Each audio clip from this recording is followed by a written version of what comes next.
Breaking news చూస్తున్నాం. గోదావరి బనకచెర్ల ప్రాజెక్టుకు కార్యాచరణపై ఇవాళ రాష్ట్ర ఎంపీలతో సమావేశం నిర్వహించబోతున్నారు మంత్రి ఉత్తమ్ కుమార్ రెడ్డి. సచివాలయంలో సాయంత్రం 4 గంటలకు ఈ భేటీ జరగబోతోంది. దీనికి కేంద్ర మంత్రులు కిషన్ రెడ్డి, బండి సంజయ్లను ఆహ్వానించినట్టుగా తెలుస్తోంది. సీఎం రేవంత్ రెడ్డి కూడా సమావేశానికి హాజరు కాబోతున్నారు. అయితే సిట్ విచారణకు వెళ్తున్న బీజేపీ నేతలు ఈ మీటింగ్ కు దూరంగా ఉండాలని నిర్ణయించుకున్నట్టు తెలుస్తోంది.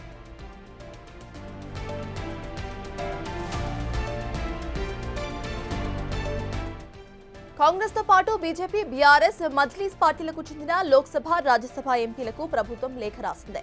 స్వయంగా ఫోన్ చేసి ఆహ్వానించింది కూడా. ట్రైబ్యునల్ చట్టాలకు విరుద్ధంగా ఏపీ ప్రభుత్వం చేపట్టిన గోదావరి బనకచెర్ల ప్రాజెక్టుపై కేంద్రానికి ప్రభుత్వం అభ్యంతరం వ్యక్తం చేస్తూ లేఖ రాసింది. ఏపీ ప్రతిపాదిస్తున్న ఈ ప్రాజెక్టు తెలంగాణ ప్రజల నీటి హక్కులపై ప్రతికూల ప్రభావం చూపిస్తుందని తెలిపారు. అన్ని అంశాలను దృష్టిలో ఉంచుకుని తదుపరి కార్యాచరణ తీసుకోవాలని కేంద్రాన్ని కోరారు.